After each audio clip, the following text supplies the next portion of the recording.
Federal cuts to diversity, equity, and inclusion, or DEI programs, are now threatening the arts in the Bay Area. A memo from the U.S. Department of Education forced the San Francisco Symphony and the San Francisco Conservatory of Music to pause their Emerging Black Composers project.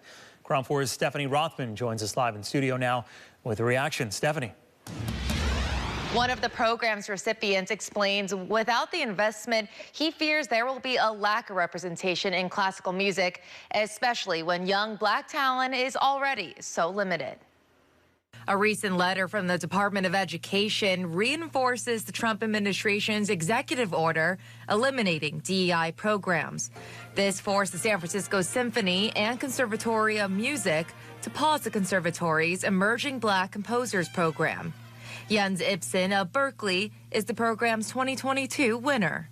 Intoxicating is the word I would use. Like, it is incredible to have something you wrote be played by an orchestra. The Emerging Black Composers project launched back in 2020 with the goal of commissioning 10 works by early career Black American composers over 10 years. Now, 5 years in, the project has awarded prizes to 7 composers, including Ibsen, whose commissioned piece Drowned in Light was performed by the San Francisco Symphony in 2023. Growing up, I didn't have a single Black composer mentor or anyone to look up to. But now he says the program catapulted his career.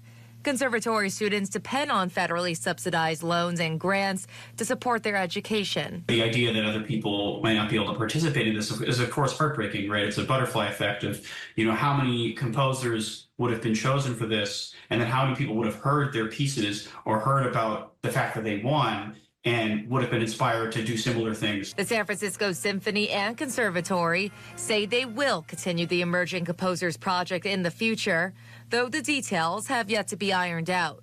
A spokesperson said in a statement, quote, SFCM is committed to continuing its work in building an ever more inclusive and welcoming community. This is an essential component of the Conservatory's mission to advance music and education across the world. Most of the people that do this at a high level, I am acquainted with, or I am 1 or 2 degrees of separation from. There's just so few of us. How many more could there be if there were more people who could see things like the EBCP happening and be inspired to act and to be inspired to create? The Symphony's 2024 winner's work will premiere later this season, showing that young talent cannot be silenced. Now, Ibsen will perform his latest work with the SF Chamber Orchestra in October, and the SF Symphony. They'll reveal how to push the program forward in the near future. Back to you.